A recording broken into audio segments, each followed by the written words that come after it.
So in class, we did an exercise on teaching our dogs about collection and true collection jumping. So I'm just gonna go back over those for those that want to do a little bit more work on it at home, so that your dogs can, you can help your dogs learn the mechanics of true collection jumping.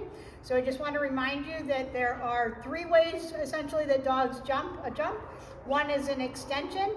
So that's just moving, full out jumping and extension. It's usually flatter in the arc. A lot of times it's flatter. Then there's relative collection, which would be the natural curved jumping that they do. So when they're on a turn, on a bend, when they're not jumping flat out, they're in relative collection. And again, that's their natural jumping arc that they naturally do. Then there's true collection. And true collection, either it happens over time, so the dog learns over time what the handler is going to do, and so they learn how to do some true collection. But most of the time, especially with young dogs, it actually needs to be taught. So teaching our dogs how to come into true collection is teaching them how to actually jump upward with upward lift as opposed to outward lift. So when I think about this, I like to think about it, if this was a bed, I'll put it at 16 just in case he jumps it. If this was my bed and I put my dog into a sit-stay at the base of my bed and then asked him to jump up onto my bed, okay, that is upward lift of coming up and over the bar. So I'll do that again so you can see it. So watch him lift up as opposed to out. Okay. Yeah, so he's lifting up and over, and that's, so he already knows some collection jumping, and that's just giving you a little demonstration, as opposed to if my dog is jumping from further away from my bed. So again, if this was my bed, what does he naturally jump? Okay, and he jumps more more forward in his jump. So the difference between jumping up and jumping out. Right? So we're looking at the jumping up. And so what these exercises do is it only helps to teach the mechanics of how to lift up, not how to slow down, right? So that's a whole different ball game. And when we're looking at true collection jumping, there are a ton of different ways that you can address this. So I'm just touching the tip of the iceberg when it comes to how to teach true collection.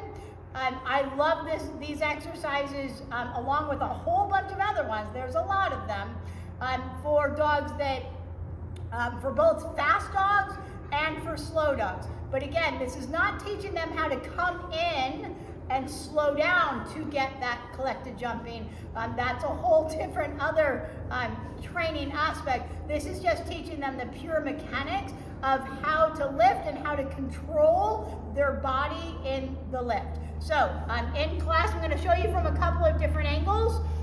So the first one that we do is having him go on a one-way system. So I'm going to reward with my right hand and flip him back onto the jump with my left hand.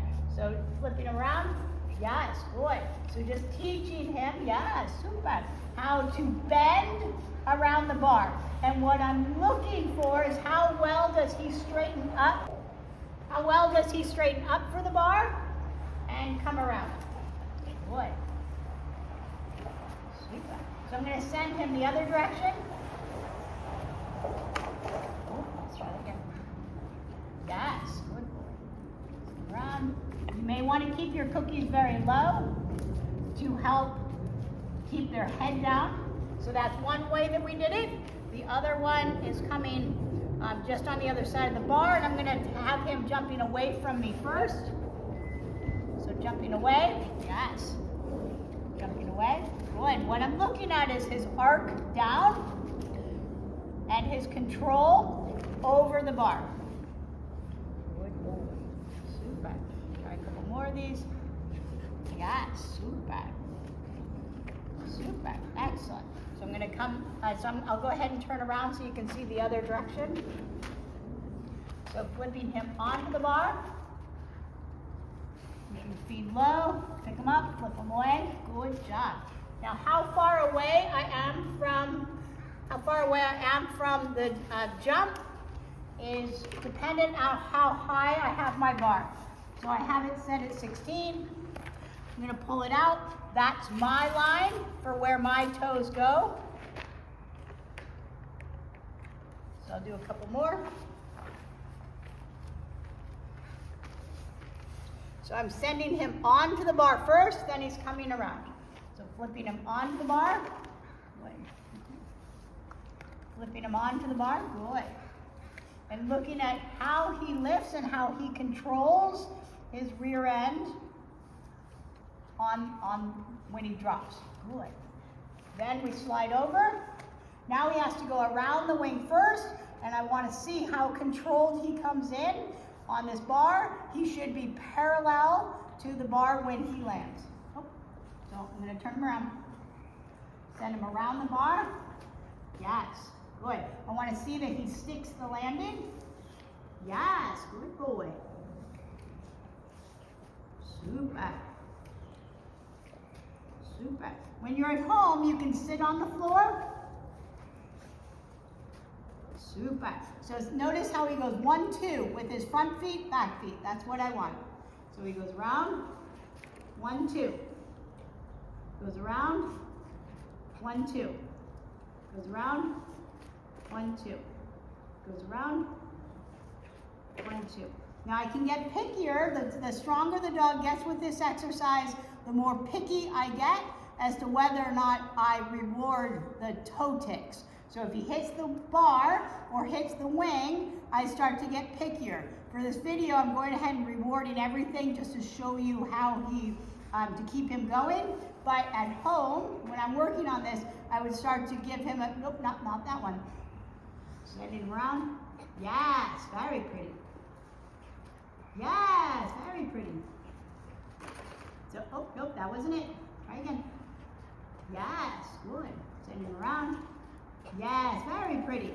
So now let me show you just from the other side. So I'm going to send him around the wing first. And I'm only giving him 16 inches to land. Yeah, super. Super. Pick him up. Yes, very good. Super. Rung his butt a little bit there. Oops, try again. Turn around. Yeah, super. So I'm going to come in just a little bit to see if I can help with that, his butt flinging out a little bit on this side. And you may find that they're stronger on one side versus the other. So I'm going to flip him around. Yes, that was better. Yes, now he's sticking. Around, 1, 2. There he flung a little bit. Try again. Flip him around. 1, 2. Try and hold your hand still when you're working on this. I'm going to lean back just a little bit. 1, 2. Yeah, that was a nice one. Good boy. Super. Flip him around. Whoop. Got stuck. Flip him around. Super. So if your dog won't go around the wing, take your bar off or lower your bar. So the first thing you need is for them to go around the wing, right? That's job number 1, go around the wing. So just a very subtle hand flick helps to get them around the wing. All right, I think that's everything. I'm gonna leave it there. Oops, good job, bud. All right, where's your ball? Where's your ball?